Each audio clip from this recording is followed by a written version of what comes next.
Il y a quelque temps, une amie m'a invitée à dîner chez elle. Nous allions être deux, mais j'ai quand même fait ces délicieuses tartelettes au chocolat noir et aux framboises décorées avec des pistaches caramélisées et des brisures de pistaches. Je suis sûre que la recette vous intéresse et c'est pour ça que vous êtes là.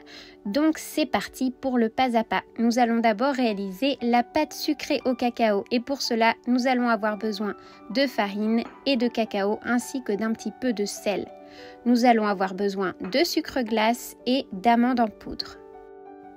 Juste après ça, nous aurons également besoin de beurre doux à température ambiante de préférence et d'un œuf.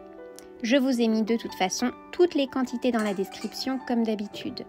Vous allez commencer par crémer votre beurre avec le sucre glace.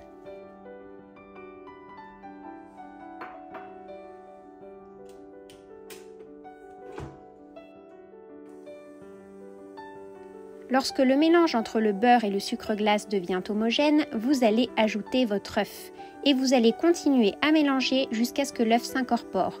Vous ajouterez ensuite la farine, le cacao, le sel ainsi que la poudre d'amande, tout ça dans cet ordre.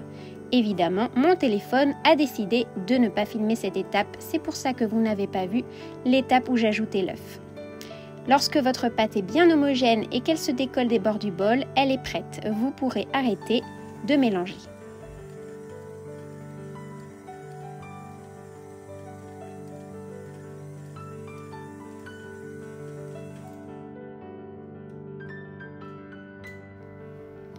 Voici notre pâte sucrée au cacao qui est prête. Nous allons maintenant pouvoir la débarrasser du bol. Pour cela, j'utilise une corne comme celle que vous voyez, c'est super pratique et je vous le recommande vivement pour toutes les pâtes sucrées sablées et pour bien racler le fond du bol et ne perdre aucune pâte. Vous allez poser la pâte sur une feuille de papier sulfurisé.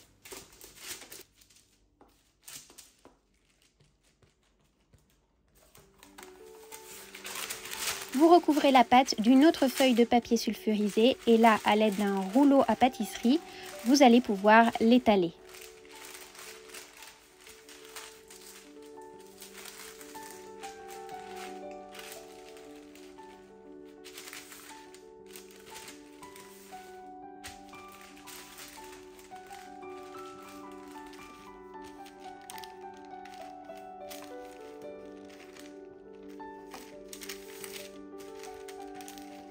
Étalez-la assez finement, on veut obtenir une pâte d'environ 5 mm d'épaisseur.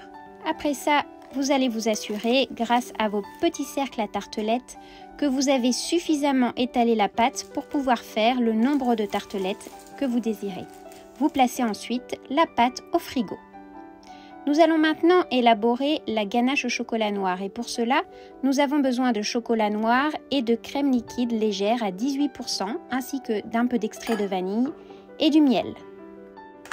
Vous allez commencer par hacher finement votre chocolat noir. Moi, j'utilise du chocolat noir pâtissier, celui que l'on trouve très facilement au supermarché et qui a environ 55% de cacao.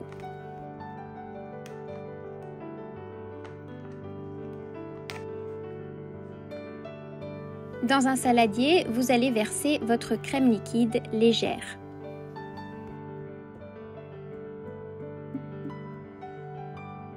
Vous ajoutez à la crème quelques gouttes d'extrait de vanille et vous allez la placer au micro-ondes jusqu'à ce qu'elle soit presque bouillante, voire bouillante.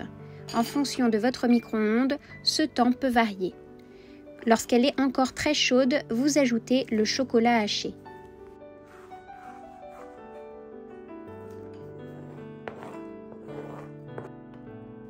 Vous mélangez ensuite la crème avec le chocolat et la vanille jusqu'à former une émulsion, c'est-à-dire en commençant par le centre et en tournant comme ceci jusqu'à ce que votre ganache soit bien lisse.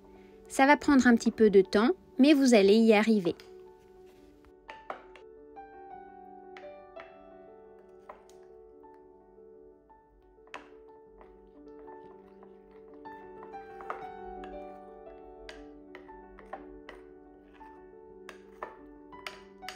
Lorsque la ganache est bien lisse, vous allez pouvoir ajouter une grosse cuillère à soupe comme ceci de miel. Et pareil, vous allez mélanger pour l'incorporer. Si vous voyez que la ganache a déjà un peu trop refroidi, n'hésitez pas à la remettre quelques secondes au micro-ondes pour que le miel fonde plus facilement. Le miel permet d'adoucir légèrement cette ganache et aussi de lui donner plus de brillant. Mettez la ganache de côté. Maintenant, nous allons nous occuper de notre pâte. Nous allons découper les petits cercles pour les tartelettes.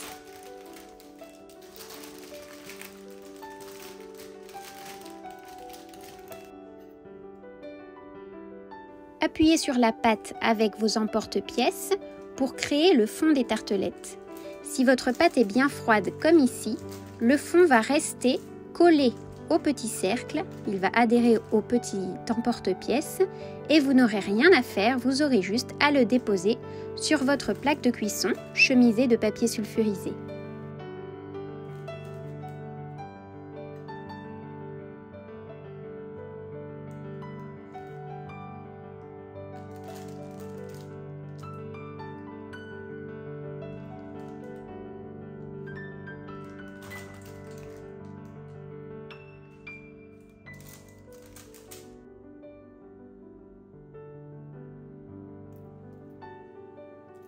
Une fois que vous avez le fond des tartelettes, vous allez vous occuper des bandes pour les bords.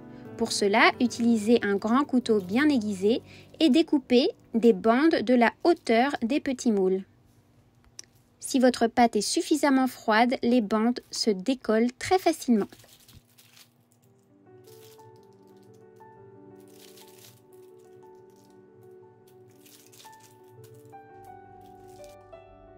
Maintenant, vous allez placer les bandes sur les bords des petits emporte-pièces comme ceci pour créer les bords de votre tartelette. Vous les faites se joindre entre les petits morceaux de bande que vous avez découpés pour foncer toutes vos petites tartelettes. Cette recette vous permet de faire 7 tartelettes.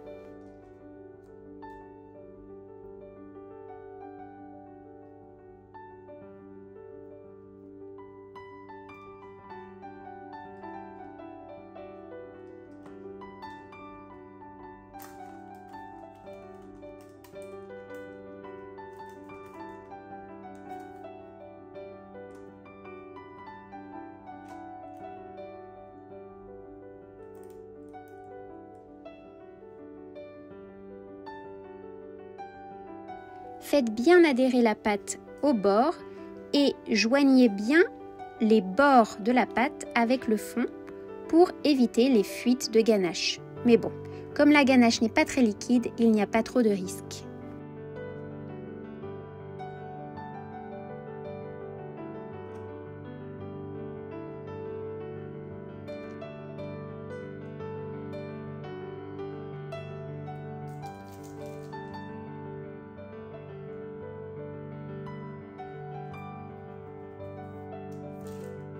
Avec les restes de pâte, nous allons faire des petits biscuits.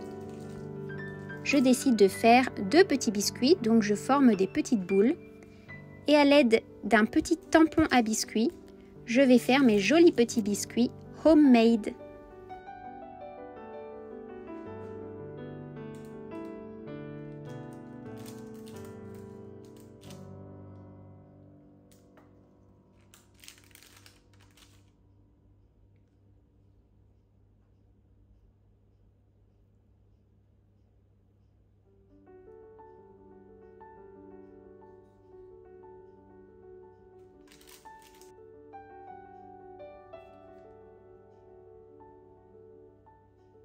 Ils seront parfaits pour le petit déjeuner par exemple.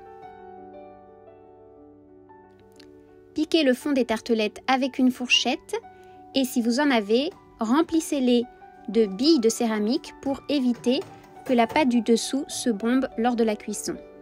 Vous allez les enfourner à 180 degrés pendant 14 minutes. Sortez-les ensuite du four et laissez-les refroidir légèrement pendant quelques minutes.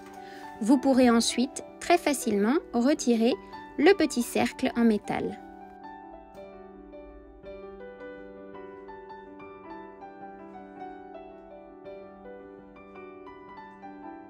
Garnissez ensuite les tartelettes avec la ganache au chocolat.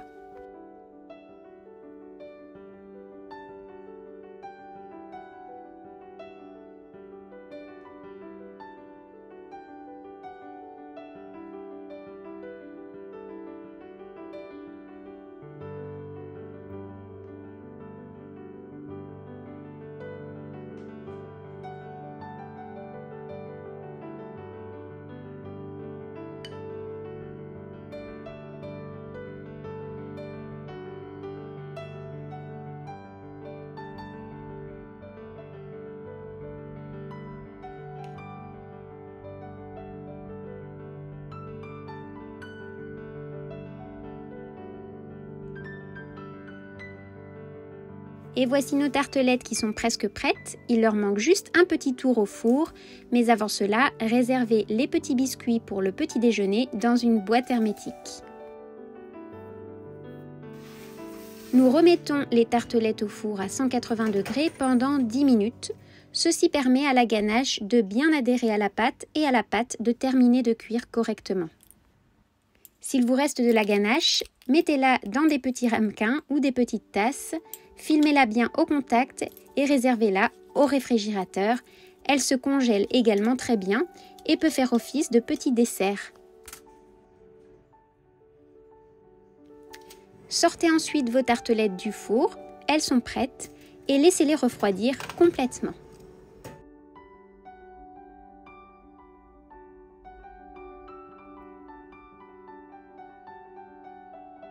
Avant que la ganache ne durcisse, vous pouvez aussi ajouter quelques flocons de sel, c'est ce que j'ai fait et j'ai trouvé le résultat super bon.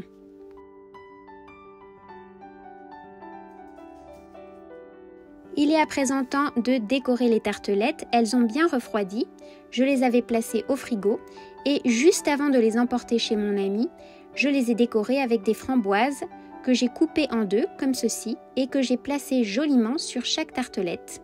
Vous pouvez faire une petite rosace, vous pouvez les mettre entières aussi, c'est comme vous voulez, vous décorez comme vous le préférez.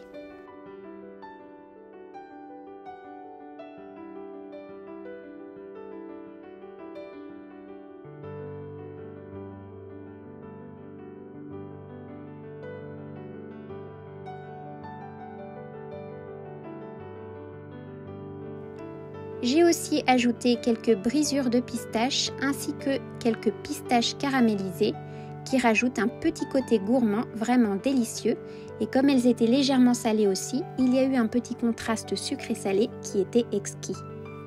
Il ne vous reste plus qu'à déposer vos tartelettes sur un plat de présentation ou comme moi sur un support pour mettre dans une boîte à emporter chez vos amis. Je suis sûre que ce dessert va faire son petit effet. J'ai réservé une tartelette pour vous montrer la découpe juste après. Donc, c'est parti pour la découpe, ce moment tant attendu de mes vidéos recettes.